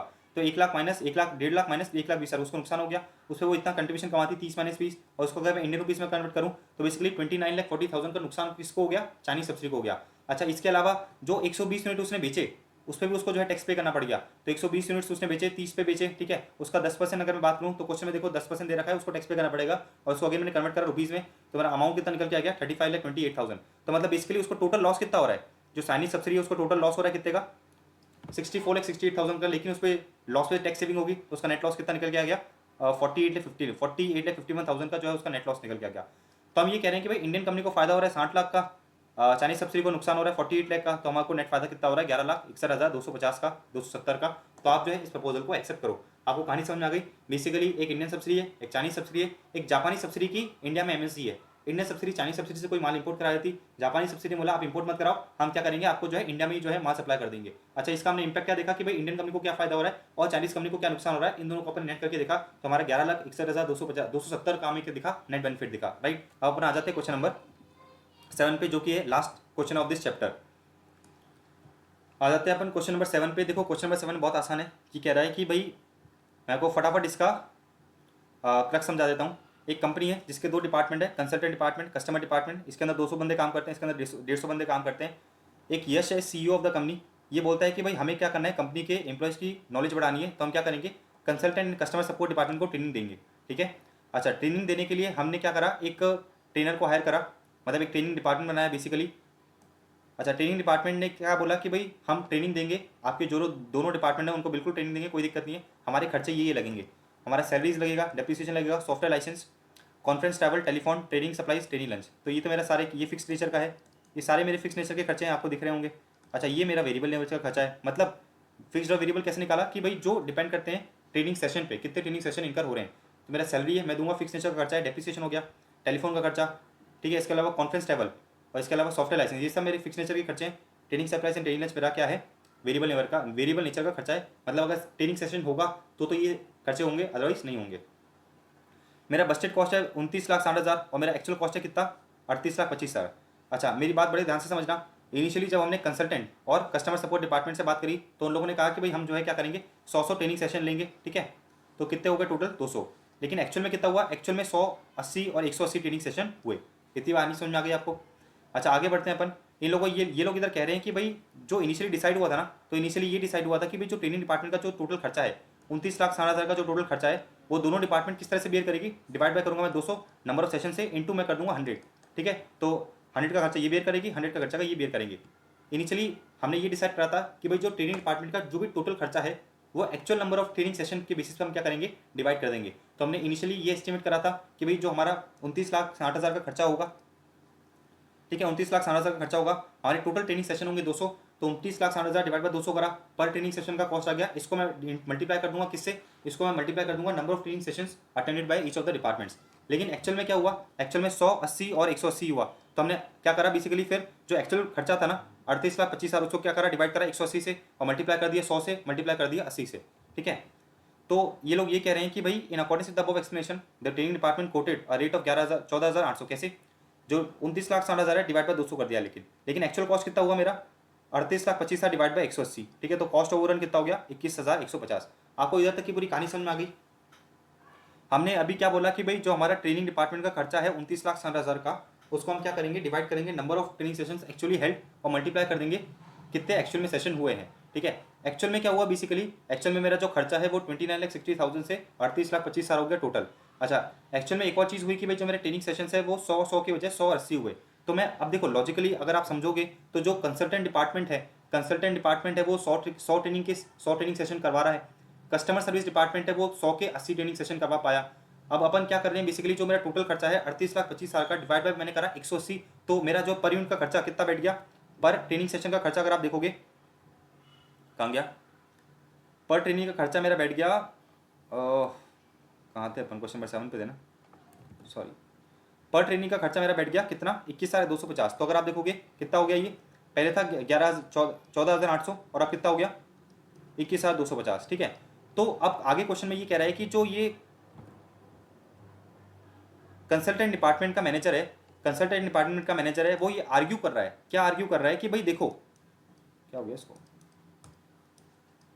कंसल्टेंट डिपार्टमेंट का मैनेजर है आर्ग्यू कर रहा है कि भाई देखो मैंने 100 के 100 ट्रेनिंग सेशन कराए, ठीक है, मेरा खर्चा होना चाहिए था 14,800, ठीक है, लेकिन मेरा खर्चा कितना बैठा है 21,250। और ऐसा क्यों हो रहा है, क्योंकि जो कस्टमर सर्विस डिपार्टमेंट है उसने 100 के 80 ट्रेनिंग सेशन कराए, इसका मतलब ये है कि जो आप टोटल खर्चा है उसको 180 से डिवाइड कर रहे हो, इसका मतलब ये है कि भाई पर ट्रेनिंग सेशन का खर्चा बढ़ गया। तो कंसल्टेंट डिपार्टमेंट ये कह रहा है कि भाई एज डिसाइडेड मैंने 100 के 100 ट्रेनिंग सेशन कराए, तो मैं जो है ये एडिशनल खर्चा क्यों बियर करूं। किस बात का एडिशनल खर्चा कि जो कस्टमर सर्विस डिपार्टमेंट है उसने 20 ट्रेनिंग सेशन कम कराए, तो मेरा total number of training session कितने हो गए, 180 हो गए। जो ट्रेनिंग डिपार्टमेंट का खर्चा था 38,50,000, उसको मैंने जब 180 से डिवाइड करा तो मेरा जो अमाउंट निकल के आया पर ट्रेनिंग का खर्चा वो निकल के आया 21250। तो कंसल्टेंट डिपार्टमेंट आर्ग्यू कर रहा है कि भाई देखो मैं ये एडिशनल खर्चा बियर नहीं कर सकता। क्यों बियर नहीं कर सकता, क्योंकि कस्टमर सर्विस डिपार्टमेंट की गलती की वजह से मेरा मैं क्यों एडिशनल खर्चा भुगतूं। ये तो हो गया नंबर 1 आर्गूमेंट।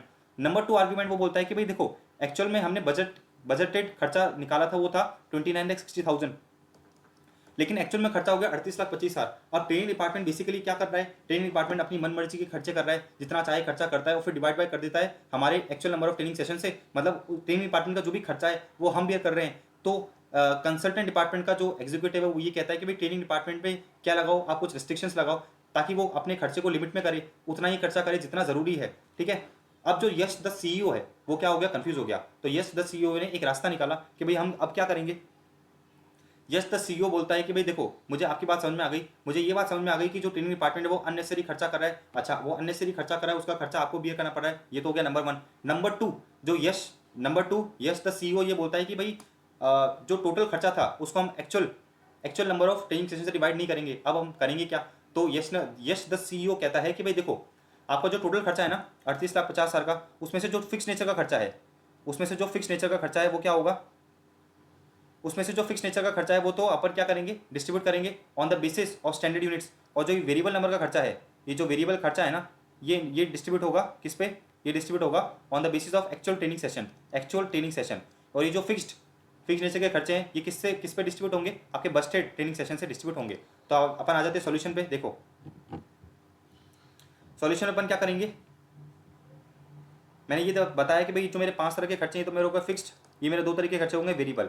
अच्छा अपना जो फिक्स्ड खर्चा हो गया वो कितना हो गया 29,60,000 में से 1.5 लाख मैंने लेस करा तो कितना हो गया 28,10,000। अच्छा टोटल वेरिएबल एक्सपेंस कितने हो गए 1.5 लाख हो गए। ठीक है ना, ये 1.5 लाख हो गया और ये कितना हो गया 28,10,000। अच्छा अब जो ये 28,10,000 मेरे क्या है फिक्स नेचर के खर्चे हैं, इसको तो मैं डिवाइड करूंगा किससे, इसको डिवाइड करूंगा बस्टेड ट्रेनिंग सेशन से, डिवाइड बाय 200 कर दिया मैंने।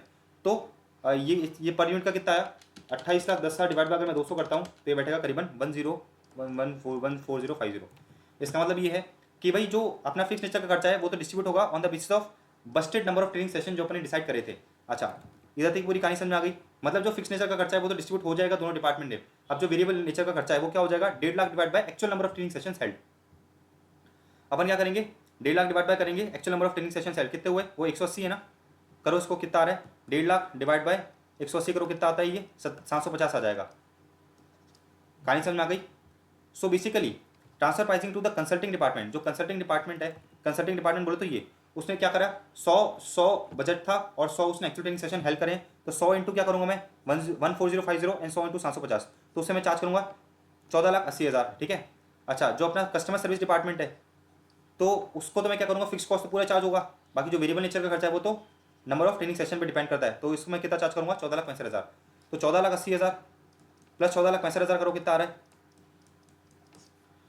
14,80,000 प्लस 14,65,000 करोगे तो आपका बैठेगा ये 29,40,000। अब मुझे एक चीज़ बताओ, इसका जो टोटल एक्चुअल खर्चा था कितना था 38,25,000 माइनस एलोकेट कितना हुआ 29,40,000, 38,25,000 तो ये कितना हो गया 8,80,000।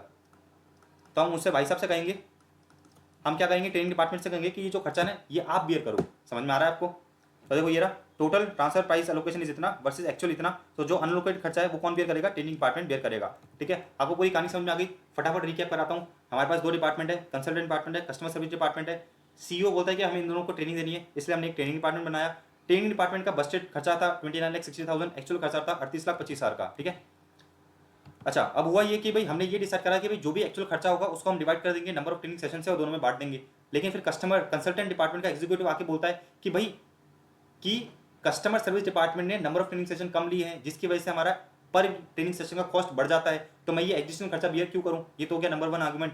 नंबर 2 आर्गुमेंट वो ये देता है कि भाई जो ट्रेनिंग डिपार्टमेंट है ना वो अननेसेसरी खर्चा कर रहा है। अननेसेसरी खर्चा कर रहा है का मतलब ये है कि वो मनचाहा खर्चा करता है, फिर हम हमारे पे क्या कर देता है अलोकेट कर देता है, तो आप उस पर कुछ रेस्ट्रिक्शंस लगाओ। तो यश द सीईओ ने कहा कि भाई हम चलो एक तरीका निकालते हैं जिसकी वजह से ट्रेडिंग डिपार्टमेंट थोड़ा कंट्रोल में आ जाए। तरीका ये था कि भाई जो अपना फिक्स नेचर का खर्चा है ना, वो तो हम दोनों डिपार्टमेंट डिस्ट्रीब्यूट करेंगे, क्योंकि वो तो डिस्ट्रीब्यूट हो गए इरिस्पेक्टिव ऑफ द फैक्ट कि भाई हम ट्रेनिंग सेशन ले कि नहीं ले। अच्छा, वो डिस्ट्रीब्यूट करा हमने on the basis of Busted number of training sessions. अच्छा, फिर जो वेरिएबल नेचर का खर्चा है वो दोनों में डिस्ट्रीब्यूट होगा on the basis of actual training sessions held. ठीक है, तब मैंने क्या करा, जो फिक्स नेचर का खर्चा था उसको तो डिस्ट्रीब्यूट कर दिया, डिवाइड बाय 200 करके इंटू 100, और जो अपना एक्चुअल नेचर वेरिएबल नेचर का खर्चा था उसको मैंने क्या करा, डिवाइड बाय 180 करा और डिस्ट्रीब्यूट कर दिया 100 और 80 में। राइट। अच्छा, फिर अपन ने एक और चीज देखी, अपन ने क्या करा, एक और चीज देखी कि जो अनलोकेटेड खर्चा था, अनलोकेटेड खर्चा कौन बियर करेगा, ट्रेनिंग डिपार्टमेंट ही बियर करेगा, क्योंकि उसने एडिशनल खर्चा करा है। एडिशनल खर्चा उसने ज्यादा खुद करा, मतलब खुद की मर्जी से करा, तो वो खुद बियर करेगा, बाकी दोनों डिपार्टमेंट बियर नहीं करेंगे। तो अपन को एक कहानी समझ में आई थी कि भाई जो 38,50,000 है उसमें से अपन ने 14,80,000 तो क्या कर दिया, बांट दिया इन दोनों में।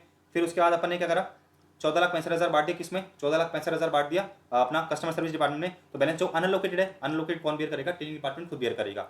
तो अपना जो है ये डिविजनल ट्रांसफर प्राइसिंग पूरा खत्म हो जाता है। अच्छा, बाकी इसमें जो एक दो पॉइंट और दे रखे ना क्वेश्चन, वो थ्योरी का पार्ट है, पढ़ लोगे तो बहुत आसानी से आपको समझ में आ जाएगा। इसका मेन पार्ट यही था, प्रैक्टिकल। राइट। सो ऑलराइट, अपन कल जो है स्टैंडर्ड क्वेश्चन भी खत्म कर देंगे। अगर आपने चैनल को सब्सक्राइब नहीं करा तो प्लीज चैनल को सब्सक्राइब कर दो, वीडियो को लाइक नहीं करा तो वीडियो को लाइक कर दो, एंड मेरी वीडियोस को प्लीज अपने दोस्तों के साथ शेयर करना।